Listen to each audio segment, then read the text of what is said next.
بسم اللہ الرحمن الرحیم الحمد للہ رب العالمین والصلاة والسلام علی محمد وآلہ الطیبین الطاہرین اما بعد فقد قال رسول اللہ صلی اللہ علیہ وآلہ وسلم من تلا فیہ آیتا کان کمن ختم القرآن فی غیرہ من الشہور وقال رسول اللہ صلی اللہ علیہ وآلہ وسلم یا سلمان علیک بقراءۃ القرآن فإن قراءته کفارۃ للذنوب وستر من النار وامان من العذاب۔ مومنین کرام، جس طرح اس سے پہلے آپ کی خدمت میں بیان ہو چکا ہے، رمضان المبارک میں بہت ساری عبادات ہیں، بہت سارے اعمال ہیں۔ یہ اعمال ہمارے گناہوں کی مغفرت کا باعث ہے،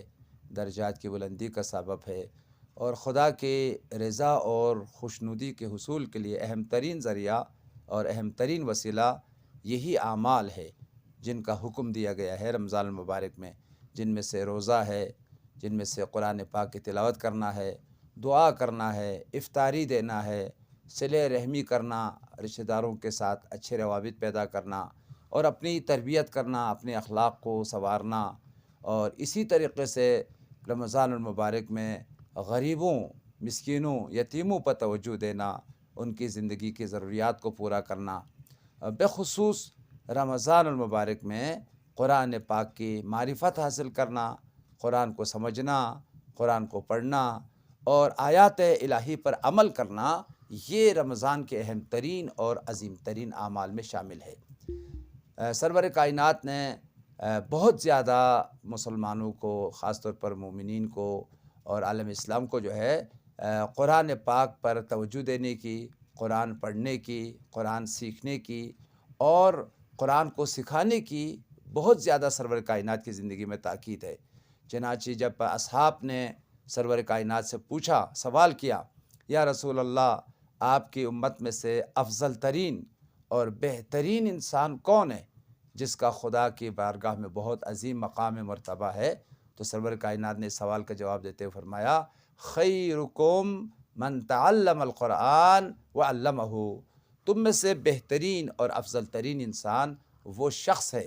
جو خود قرآن کو سیکھتا ہے اور قرآن سیکھنے کے بعد دوسروں کو قرآن سکھاتا ہے، یعنی قرآن کی تعلیمات کو معاشرے میں پھیلاتا ہے، اپنی اولاد کو قرآن سکھاتا ہے، دوسرے بچوں کو قرآن سکھاتا ہے، دوسرے لوگوں کو قرآن سکھاتا ہے، قرآن کی تعلیمات کو، قرآن کے پیغامات کو پھیلاتا ہے۔ لہٰذا پیغمبر کی امت میں سے بہترین اور افضل ترین انسان اس شخص کو قرار دیا ہے جو قرآن کو بہت اہمیت دیتا ہے اور اس کی وجہ سے خود قرآن سیکھ چکا ہے اور دوسروں کو قرآن سکھاتا ہے۔ ایک اور روایت ہمارے اہل سنت کے مشہور و معروف کتابوں میں سے ہے، کنز العمال باب القرآن میں یہ روایت موجود ہے، اور ہماری کتابوں میں بھی روایت آئی ہے۔ پیغمبر نے فرمایا، میں جنت کی ضمانت دیتا ہوں اس شخص کے لیے جس کی زندگی میں 3 کام انجام دیے گئے ہوں۔ وہ شخص جو اپنے زندگی میں 3 کاموں کو انجام دیتا ہے، فرمایا اس کی جنت کا میں ضمانت دیتا ہوں۔ قیامت کے دن جو واقعی پریشانیوں اور وحشت اور انتہائی انسان کے لیے پریشان کن مرحلہ ہے، اس دن میں اس شخص کو نجات دوں گا، اس کا ہاتھ تھام کر جنت میں پہنچاؤں گا جس کی زندگی میں 3 اعمال ہے۔ کیا ہے وہ 3 اعمال؟ فرمایا، من تعلم القرآن وعلمہ وعمل بما فیہ فانا سائق الی الجنہ۔ فرمایا وہ شخص جس نے قرآن کو سیکھا ہے،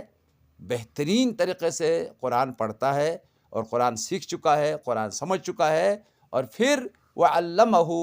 جو قرآن خود نے سیکھا ہے، جو قرآن کی تعلیمات خود حاصل کر چکے ہیں، وہ دوسروں کو سکھاتا ہے، قرآن کا پڑھنا سکھاتا ہے اور قرآن کی آیات کی تفسیر کرتا ہے، قرآن کی تعلیمات کو دوسروں تک پہنچاتا ہے۔ اور تیسرا کام وعمل بما فیہ، قرآن پر عمل کرنے والا ہے۔ قرآن جن حرام چیزوں سے رکنے کے لیے کہتا ہے ان سے رک جاتا ہے، غیبت نہیں کرتا، جھوٹ نہیں بولتا اور دوسروں پر ظلم اور زیادتی نہیں کرتا، اور دوسری طرف جو ہے وہ واجبات اور فرائض، قرآن کبھی نماز پڑھو کہتا ہے تو نماز پڑھتا ہے، زکوٰۃ دو کہتا ہے زکوٰۃ دیتا ہے، وبالوالدین احسانا، ماں باپ کے ساتھ نیکی کرنا تو ماں باپ کے ساتھ نیکی کرتے ہیں، وَاعْدِلُوا هُوَ أَقْرَبُ لِلتَّقْوَىٰ، کسی پر ظلم نہ کرنا، عدالت کے ساتھ زندگی کرنا، تو اس کا زندگی سراپا عدالت کے ساتھ وہ قرار دیتا ہے۔ لہٰذا پیغمبر نے یہ 3 کام، قرآن سیکھنے والا،